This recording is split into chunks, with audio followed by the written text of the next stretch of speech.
I have had single-handedly the worst experience with finding a job. Like, it's not even a competition.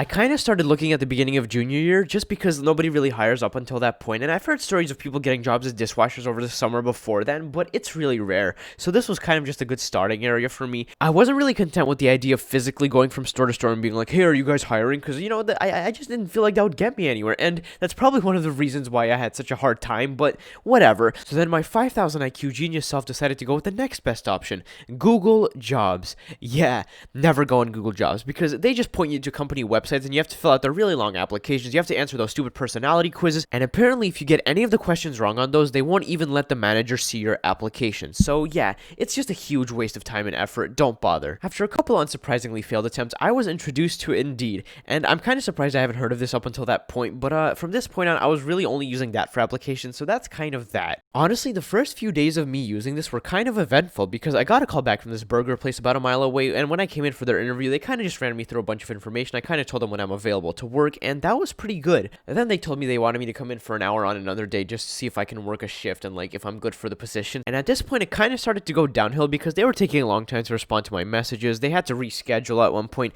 When I came in for that shift, they actually were surprised to see me because apparently they forgot. And basically, it didn't even last an hour. It was more like 20 minutes. And the guy is like, okay, yeah, so I'll call you back tomorrow.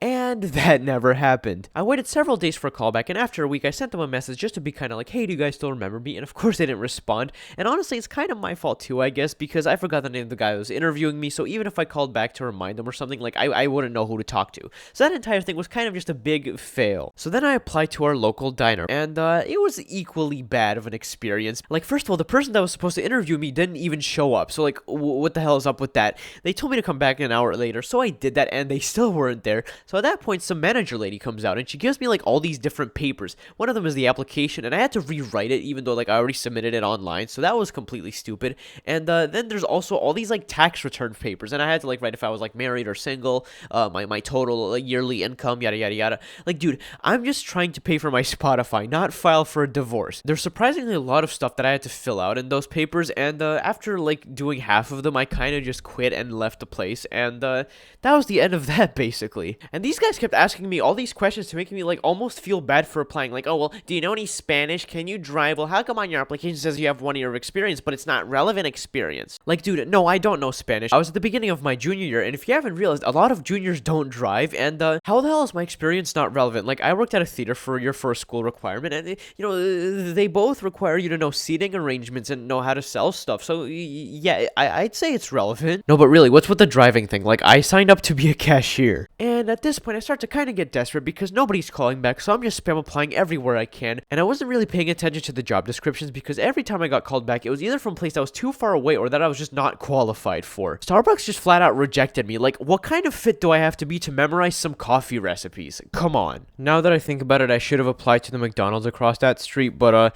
apparently they had like weird shifts that I didn't like, so I don't know, oops. One place where I did kind of screw up was a donut shop that opened a couple miles away from here, and basically they told me to come in for an interview at a certain address, but when I went to their place, there was nothing there, so that was just immediately really shady. But then it just turns out that they were under construction. They wanted me to go to a different address, but at that point I already dipped, and it really kind of sucked because a lot of people I knew actually ended up getting jobs there, so that entire thing was just bad. Fast forward a couple months, because now I was calling people to read my application. Yeah, it's ridiculous, but basically I landed myself an interview at Hollister. You know that place, right? When I actually came to the store, there was 3 other people waiting outside, and the manager kind of just brings us all in and sits us at a table, and he starts asking us all these random fashion questions, like, oh, well, if your friend comes into a store and they want you to recommend them an outfit, do you tell them to get a light shirt and dark pants or a dark shirt and light pants? And it's like, I don't know, it's their choice. Again, I signed up to be a cashier for this, so I'm not really sure why it's my job to decide people's outfits for them.